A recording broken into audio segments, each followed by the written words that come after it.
Thank you. I have to start, first of all, by saying thank you.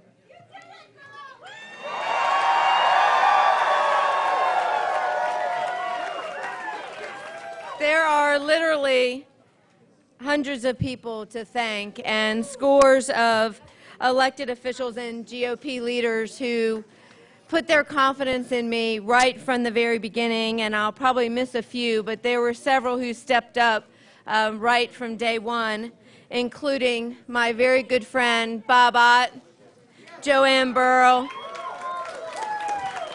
Terry Null, Joe Gebbia and Bates Madison, Joe Lockwood, my hometown mayor Jerry Wood. And I need to thank, on April 18th, I said to everyone that this was going to be a very, very tight race. It was going to be contentious, and it was going to require all hands on deck. And that's exactly what we had. From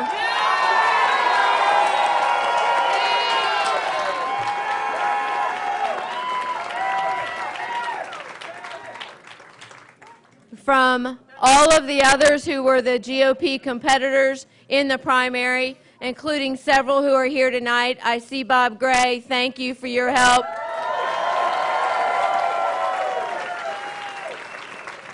Every single member of the Republican Georgia congressional delegation, our constitutional officers, the legislators, Governor Nathan Deal and First Lady Sandra Deal, Senator Perdue, Senator Isaacson, and my very close friend, Senator Saxby Chambliss.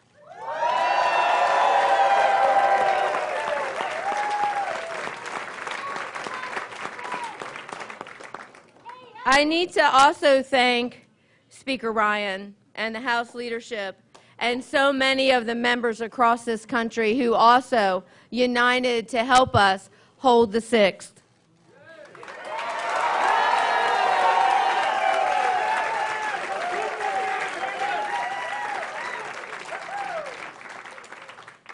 And a special thanks to the President of the United States of America,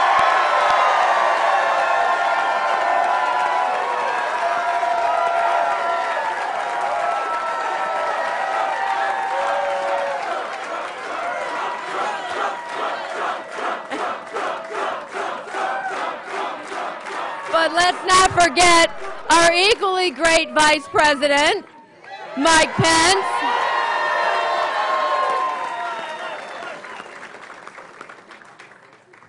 And I think it's appropriate to take a minute to acknowledge a new friend that I was able to make over the course of that campaign, and that was Majority Whip Steve Scalise.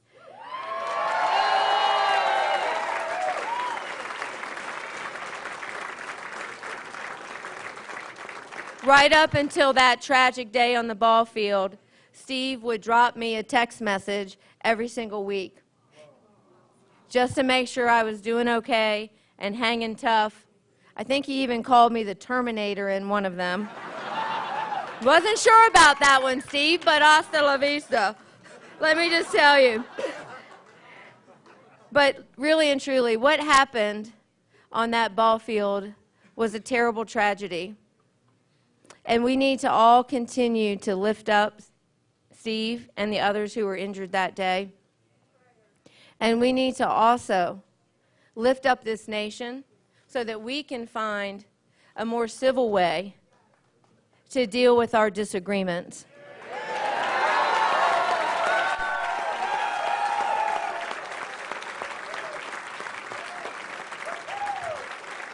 Because in these United States of America, no one should ever feel their life threatened over their political beliefs and positions.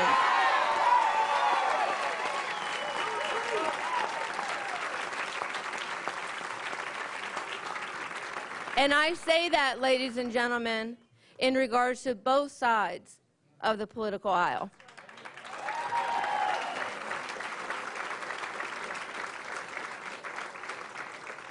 Through this campaign, I have had a really great joy of getting to know any number of our leaders in Washington. And let me tell you, even though within our own GOP family we sometimes have disagreements, these are fine men and women who are doing their level best for this country.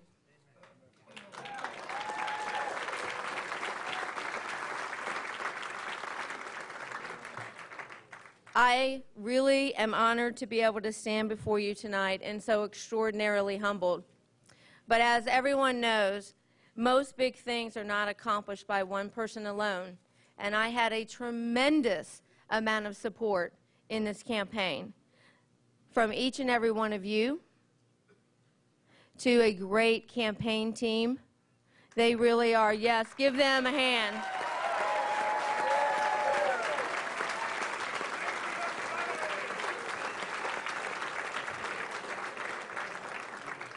To individuals on the ground who put in countless hours knocking on doors and making phone calls in some of the hottest days ever, y'all.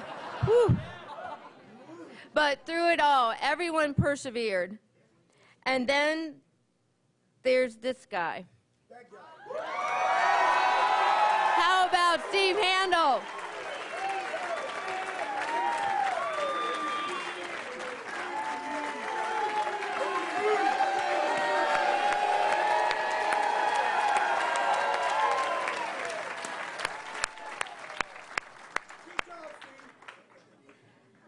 This man is my heart.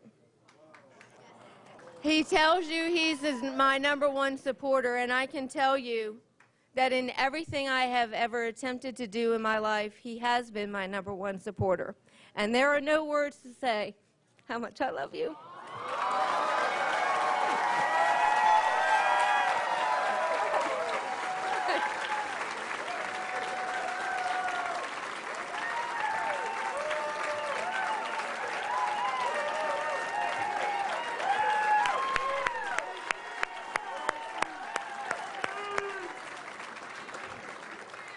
A little while ago, I had the opportunity to speak with John Ossoff. He was more than gracious, and he thanked me for a spirited campaign. And I wish him and Alicia all the best in the new life that they are going to be starting.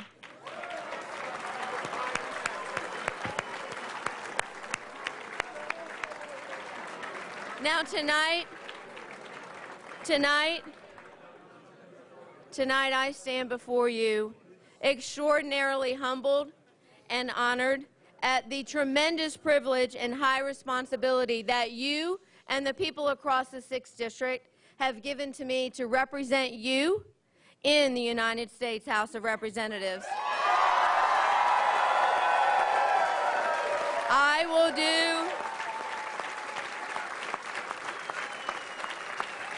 We have had a legacy of tremendous leadership in the 6th District.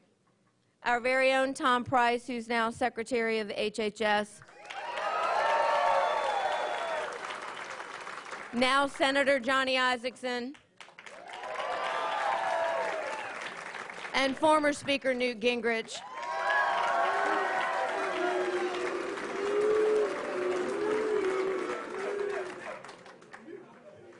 These men, these statesmen, have created very, very big shoes to fill. And I will do my level best to live up to the standards that they have set. To the John Ossoff supporters, know that my commitments, they extend to every one of you as well. We may have some different beliefs, but we are part of one community, the community of the 6th District.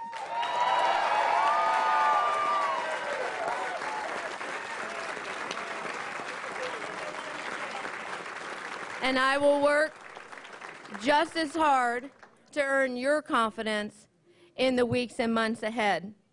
And I give every Georgian this promise. My promise is to work every single day relentlessly to make our state and this country a better place.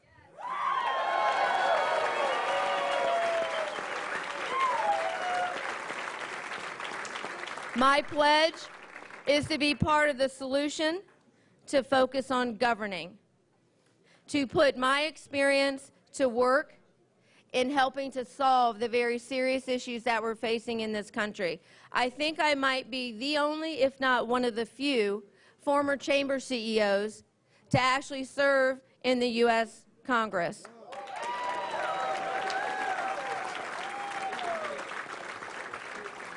And I know I'm one of the few who have come out of local office as a former county commission chairman, and I'm also one of the few former secretaries of state.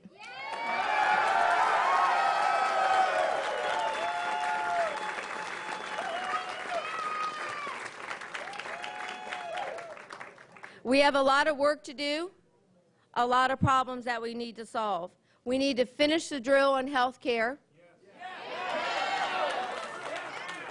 We've got to do a better job for this economy so that we can create more jobs and better paying jobs. And we've got to do more for creating jobs, especially in the small business community.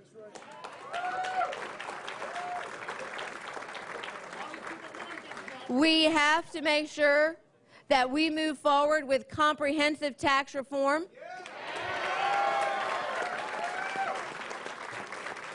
With lower corporate rates, but ladies and gentlemen, also lower individual rates so that our middle class can participate and our small businesses can participate. And finally, permanently repeal the death tax.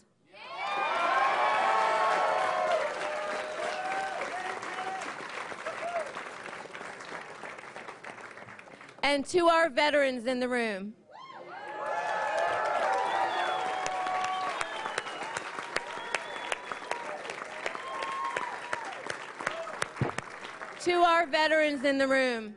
we have a high obligation as a nation, and I know I have a high obligation as the next congressman to ensure that we provide our military men and women with the resources they need to do the job we are asking them to do.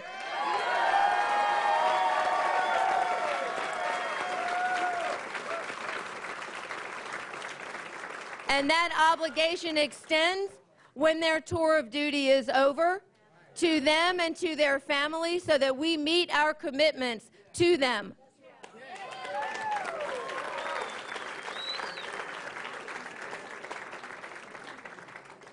I have said this before multiple times on the campaign trail, and I'm especially reminded of it tonight. My path has been a somewhat unusual one, and I am a pretty unlikely soon-to-be junior congressman from the state of Georgia. I never expected any of this. Growing up in a turbulent home, as I left home at 17 and went to work, I could have given up and let the circumstances that I was facing dictate and control the course of my life, but I did not. I believe that our life experiences, the good and the bad, the unique, the mundane, and the difficult, they are what build our character, set our core, help us develop discernment in our decision making. And it's that fighting spirit, that perseverance and tenacity that I will take to Washington. It's been the driving force in my life, and it will be the driving force for you as I represent you.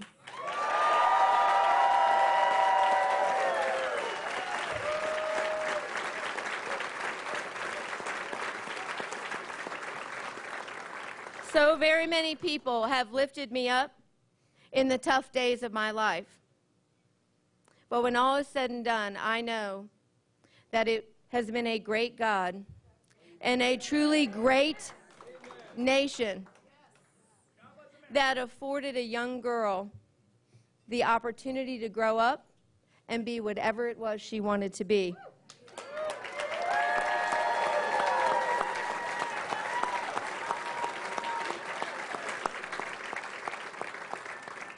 I am also very well aware of another obligation that comes with tonight's decision by the voters.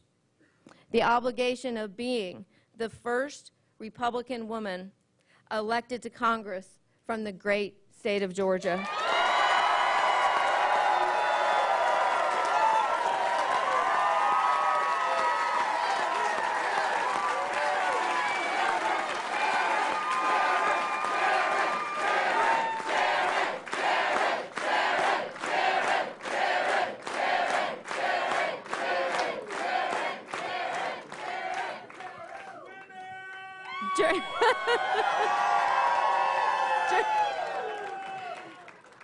During the campaign, I met a young girl named Sophia.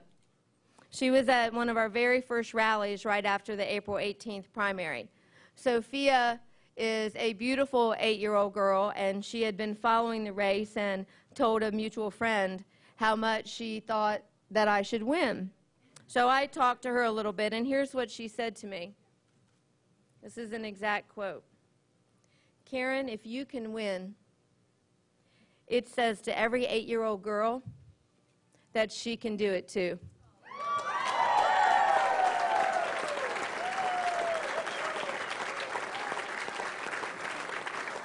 While my name was the one on the ballot, I genuinely believe that tonight is not really about me.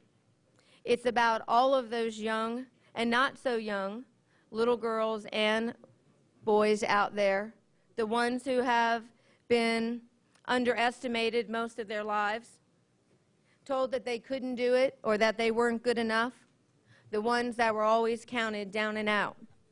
Tonight reminds us, it reminds me, that anything is possible with hard work, determination, grit, and people who believe in you.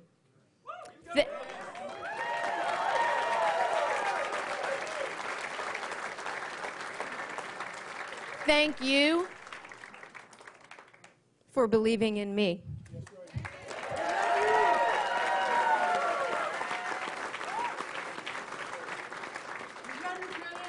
Tonight's victory, it's for you, and it's for every single citizen in the 6th District.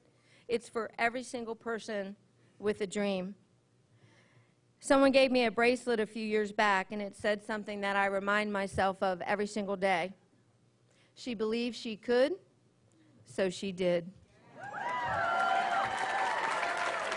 Well, friends, we did.